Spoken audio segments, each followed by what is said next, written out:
Hi everybody, it's me Jill. Welcome to Jill Informed.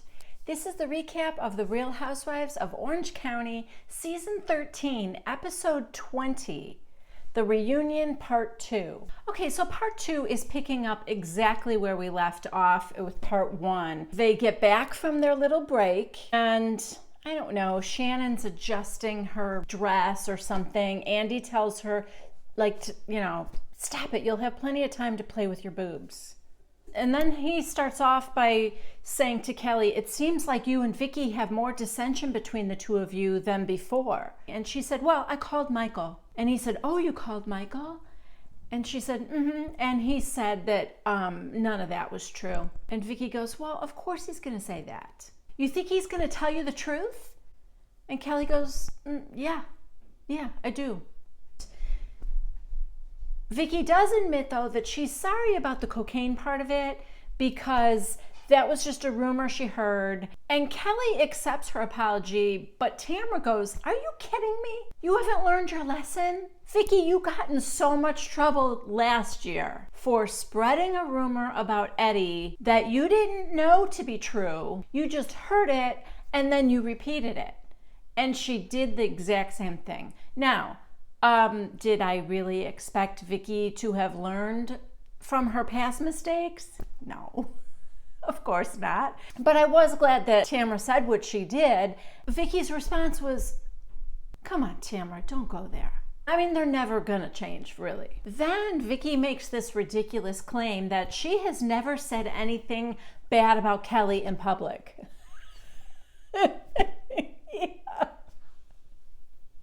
That's right.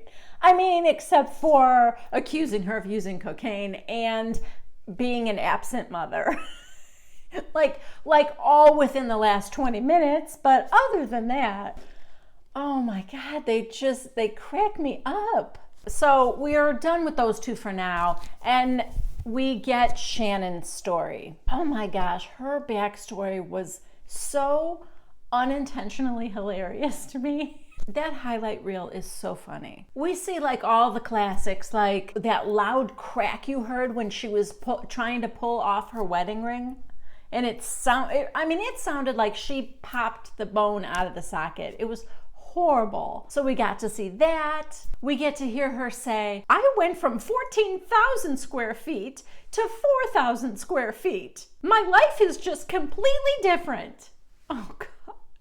I guess, to be fair, that is a big difference, but a 4,000 square foot home is nothing that I would pity somebody for, okay? Then Andy asks Shannon if her divorce is completed yet, and she said, oh, no, not even close. And he goes, oh, it isn't? And she said, no. They had to hire a forensic accountant. All this stuff because David wouldn't hire a lawyer, and because he doesn't know California law, it's delaying everything. And doesn't it seem crazy to you guys that David didn't want to hire an attorney? I would think he would be afraid he would lose more money in the long run if he didn't spend some money to hire an attorney.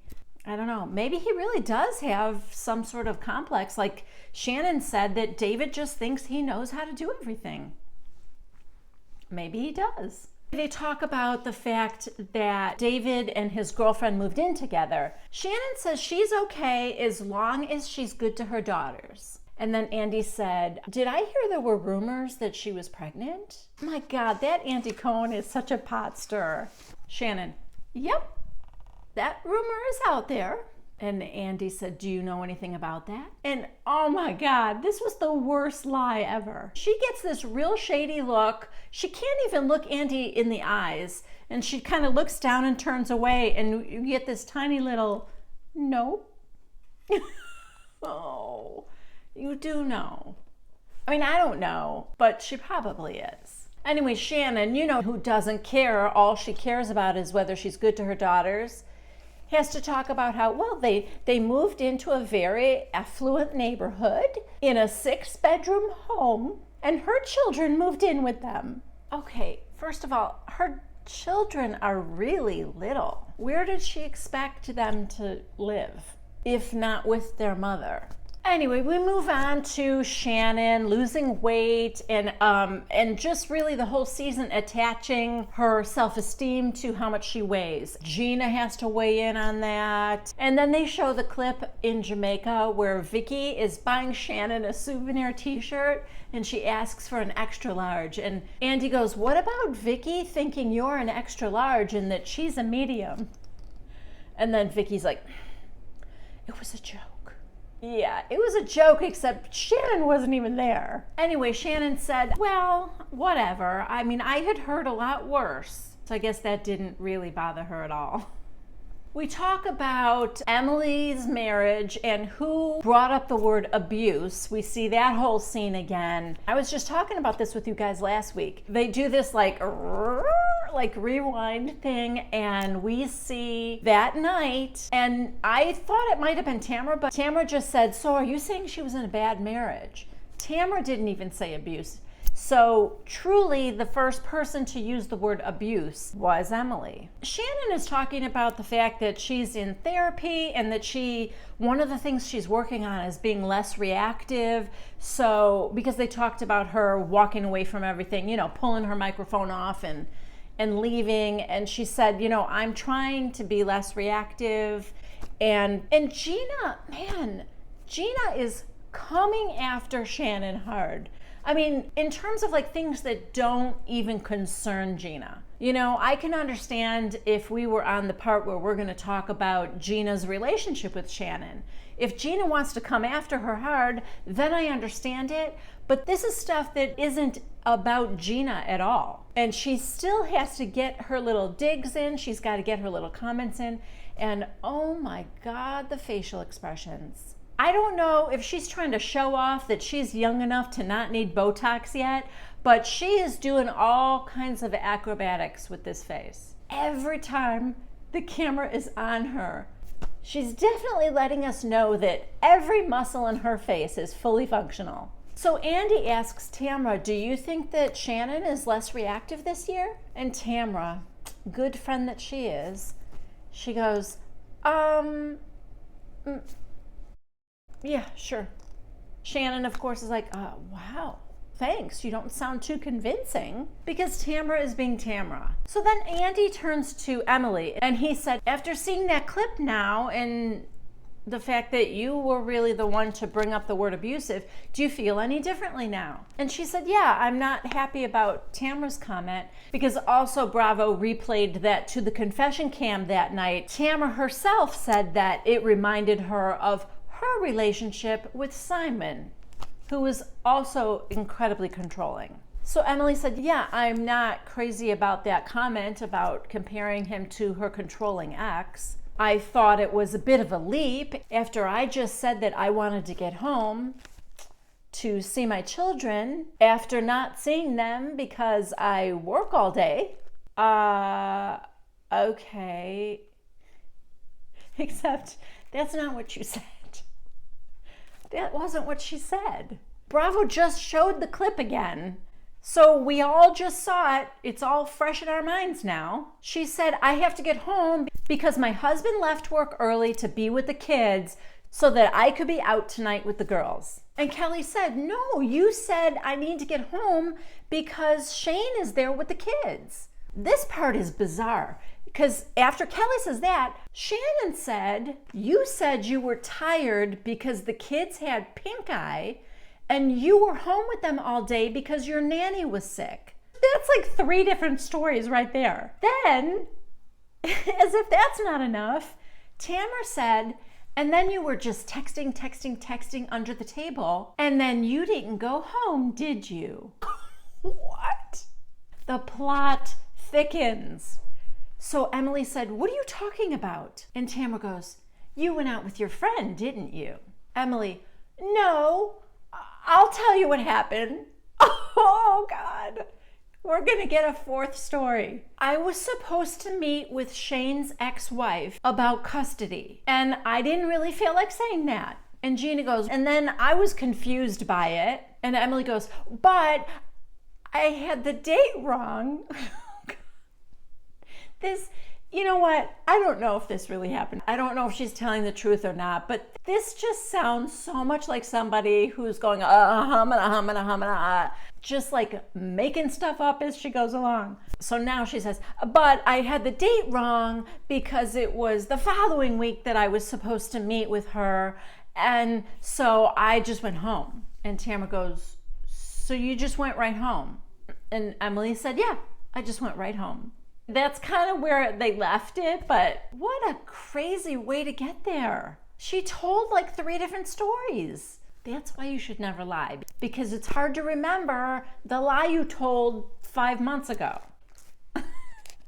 But she's not off the hook yet, because then Andy Cohen says, you seemed to contradict yourself a lot, Emily, about the fight between your husband Shane and Gina. You told Gina he was being a dick, while on the other hand, you were really kind of defending him. She said, well, I mean, do I wish that he would have just come down the stairs and told me, hey, listen, the kids aren't asleep yet, so watch the language? Yes, of course I wish that. So then Kelly goes, well, why didn't he apologize to Gina? Gina's like, you know what? We're over it now. Shane and I are good, but I think just like so much time has passed.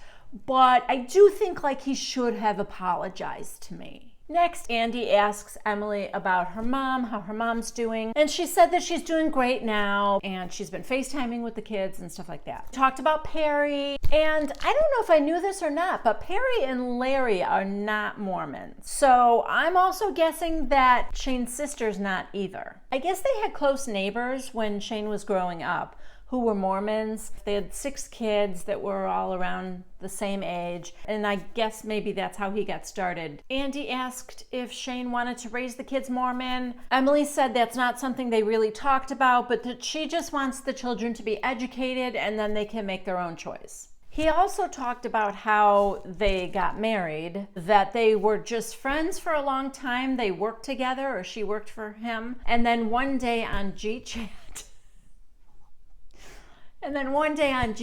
he said, hey, do you want to get married? And she said, sure, why not? And they went and got married.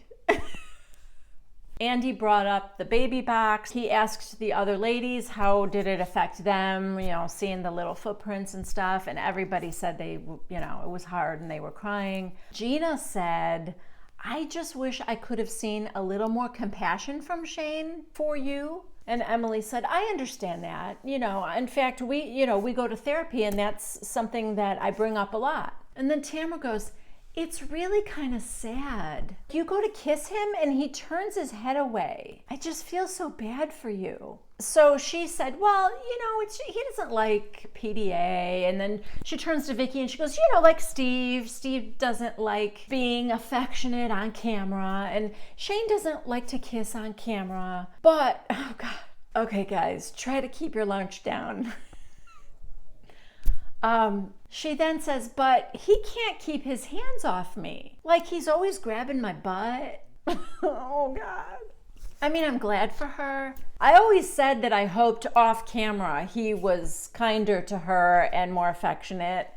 And I guess I got my wish.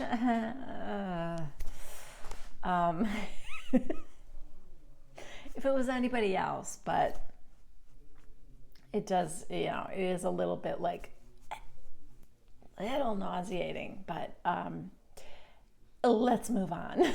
So Andy said, speaking of your butt, you really got a fair amount of body shaming on social media. And she's like, yeah, I did. Right away they're passing her a Kleenex. First of all, what the hell is wrong with people?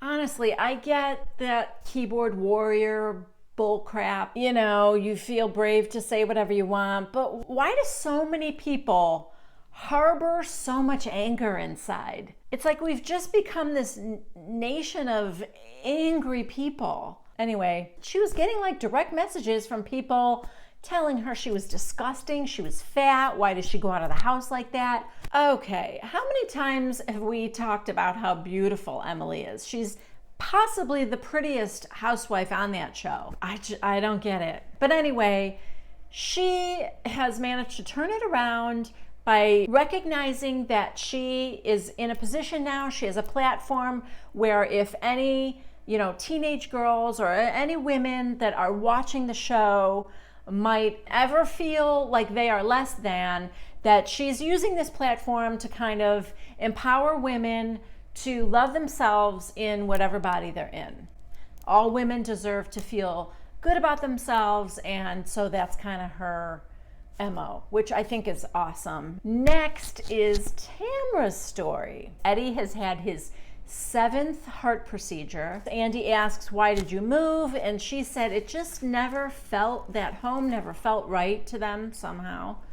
And she has a friend who's a realtor who said, I've got somebody who's looking for a house with a pool. I know you're not happy where you're at. And then she had another friend who knew of this other house and said, I think you would love it. And so everything just kind of fell into place. And that's why she moved to Coto. Vicki says the Coto is the hidden secret of Orange County. And Andy's like, well, it's not that hidden. So now we have a viewer question for Shannon. Why did you not use Tamra's gym when you were looking to get back into shape? Shannon claims that she and Tamra already talked about this, that while they were filming, she did not have time to be driving that far. And she says, then I see Tamra on camera saying, I don't know why she doesn't trust me. It was never about not trusting you. You knew it was all about logistics, blah, blah, blah. Again, another example of Tamra throwing her friend under the bus and, not really having to be accountable for it. Andy said, Tamra, we see that you had a birthday party and Shannon and Vicki weren't there. Kelly said, Vicki didn't go because I was there. And Tamra said, I did call Vicki and I told her that Kelly was going to be there. And she said, well, have a good time, but I think it would be for the best if I didn't go. Kelly's like, oh, come on, Vicki. I wasn't going to fight with you at her birthday party. Vicki's like, well, my not going was the right thing to do. And then as far as Shannon, Tamra said, and Shannon wasn't speaking to me at the time. And Shannon said, I wasn't invited. So this thing was about Shannon, watching the show probably and finding out that Tamra and her mom were making fun of her not knowing she needed to pay a water bill. She claims she really didn't know. She had always only rented and she never had to pay the water bill. So she thought that while she was renting the house that she wouldn't have to pay the water bill. You know what? That I actually get. She didn't own the home, she was renting, and so I can kind of understand being confused about whether the water bill was part of the rent or not. I'm going to cut her some slack on that one. Anyway, Shannon said, for as close as Tamra and I are, it seems like whenever there's an issue, we don't really talk about it. Kelly goes, is that because you're afraid of her? Did you tell her about New York? Tamra's like, yes, we talked about New York. So Andy goes, what about New York? Again, this is something that happened off season. Tamra wanted to take Melissa, her makeup girl, and Melissa's mother, who is battling cancer. She wanted to take them to New York while she was on Watch What Happens Live and kind of make it like a girls' trip. I guess Shannon was there too. Tamra said, and we stayed where you wanted to stay. We stayed at the plaza instead of where Watch What Happens Live was going to put them up. But they did it anyway because that's where Shannon wanted to stay. And then when they were going out to dinner one night, Tamra looked at her watch and said, oh my God, our reservation is in an hour. We got to get going. And Shannon apparently asked Melissa to do her makeup. And Melissa said, no, I can't. I have to get ready. So then Shannon said, well, could just do my eyes. So I guess it took a long time. And according to Tamra, 45 minutes later, Melissa still hadn't gotten ready yet. And finally, Tamra told Shannon, just go to your room and get ready. They were kind of yelling at her about it. Shannon said, I apologized right away. That's kind of a crappy thing to do, Shannon. Even if you didn't know that Tamra brought her and her mom, not as her makeup artist, but just as a friend to give her like a treat. Even if you didn't know that, when she said, I can't do your makeup, I have to get ready myself, do your own makeup, That wasn't cool. Or hire your own makeup artist. How about that? I think that's the kind of thing that speaks to the kind of person Shannon is, and that's what bothers me. Not that she made a mistake and then apologized for it, but that she was the kind of person to try to get this other girl to do her makeup, even after she told her that she didn't have time, that she had to get ready herself.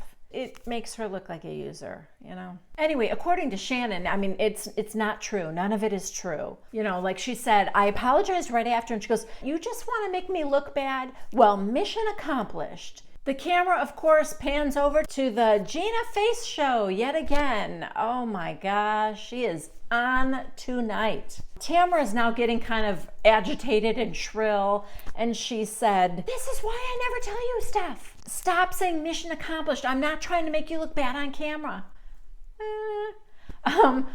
But she's saying, I'm just telling you how I was feeling. Shannon says, you're not being accurate. Tamra says, I told that story completely accurately. Andy said, so you two haven't really been that good with each other since the summer. And Shannon said, well, I thought we were good in Jamaica. And then Gina inserts herself and says, I think when you guys are friends in real life and then you don't want that person to say something about you on camera, even though you kind of have an obligation to share your life. Cut over to Vicki, who kind of mumbles under her breath, you don't have to share everything. Yeah, we know you don't share everything. Tamra goes, yeah, like pretending that she wasn't dating while we were filming. And Andy goes, you mean you had a boyfriend this whole season? And Shannon goes, no, I did. Oh, he was mean to me. I mean, I liked him, but he was terrible. He was mean to me. He did. And Tamra goes, you play victim. David was dating 3 months after our divorce. Well, so were you. Shannon. Wow. But Tamra's not done yet. Your two favorite words are me and I. Me, I, poor, victim, victim. Shannon, I thought I could lean on you, and to find out that that was so horrible and so exhausting for you to be there for me. And Tamra goes, that's not what I said. Then Shannon tells us she was devastated when she read on Tamra's blog something like, does Shannon still ask about Eddie? ... No. Shannon goes, I have asked about him after every single procedure. And Tamra goes, that was after I said something to you. Just in case you thought it was too soon to have another face reaction from Gina? Nope. Cut to Gina again. You know, if Emily could learn to manipulate her face in a more exaggerated way, she too could get more camera time. I don't know, maybe it just seems exaggerated because we're finally seeing somebody with like full face mobility. It's been years since I've seen a housewife be able to move her face that much. So Andy asks Shannon, could it be that Eddie was friends with David, that maybe you just kind of wanted to distance yourself? And she said, no. I mean, it did bother me when I knew that Eddie invited him to the gym. And I told Tamra, you know, I might have said something. And Tamra goes, I got a 2-page text of what a horrible human being I was. And Shannon's like, I didn't say that. You know, I separated from my husband who cheated on me. And I have been through flipping hell and back again. And I just dealt with that mental anguish in front of the public eye. And Tamra goes, yeah, 4 or 5 years ago. I mean, were they separated 4 or 5 years ago? Didn't that just happen last year? Anyway, we cut to Shannon and she looks very hurt. Then we cut to Gina and she looks like this. And that is where part 2 ends. Oh my gosh, you guys. So the third and final part is going to be on Sunday again, and this video will be on Sunday afternoon again because we have to make room on Monday for Vanderpump Rules. I'm going to be filming myself watching the first episode, so we'll see how that goes. I hope you guys are going to watch too. Okay, you guys, it's time for viewer mail, and I would like to start by welcoming the new subscribers. Mag Garcia, Annie Wilson, Henny Weissner, Hannah Hinrichs, Lisa Morris, Lipstick Fever Inc., and G. Geary. Welcome to all of you, and thank you so much for subscribing. Okay, the viewer question today comes from Melissa Adams. Hey, Melissa. And she says, I don't agree that Shannon didn't say that Emily was in an abusive relationship or that Emily never diagnosed Shannon, because they implied as much. They implied it just like Vicki implies that Kelly is a bad mother or doing drugs. I don't know what has been said off camera. And then she says, just because they don't say the words does not mean that they didn't say it. I also wonder if Bravo kind of edits parts so that they don't get sued. Okay, I picked Melissa's comment because it was a side that I had not taken. But I love how Melissa got me to look at something a different way. And the fact of the matter is this: I'm being pretty hypocritical myself, because I was holding Shannon and Emily to the letter. Emily did not say the word diagnosis, and Shannon never said the word abusive. I was being very, very exact about that. Yet when Vicki said she never sees Jolie, I totally took that to mean you're a bad mom. Because I'm thinking, what else could that mean? I used one set of standards for Shannon and Emily and a different set of standards for Vicki. When Shannon and Tamra, now we know and Tamra, both thought that, whatever was going on with Emily and Shane that night reminded them of their ex-husbands, they were implying that she was in an abusive relationship. Now, abusive doesn't have to mean physically abusive. There's all kinds of abusive, and controlling is one of them. And so, I guess they were kind of saying that. So then by the same token, Emily is kind of implying she compared her to her mother, who does have a mental illness, and yeah. So I actually feel a little bit differently about this.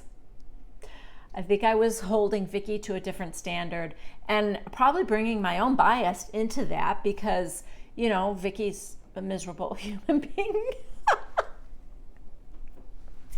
And so I just think she's nasty.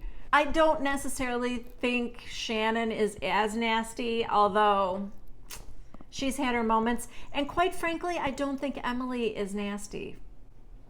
I don't. So yeah, I was kind of, I was being hypocritical too.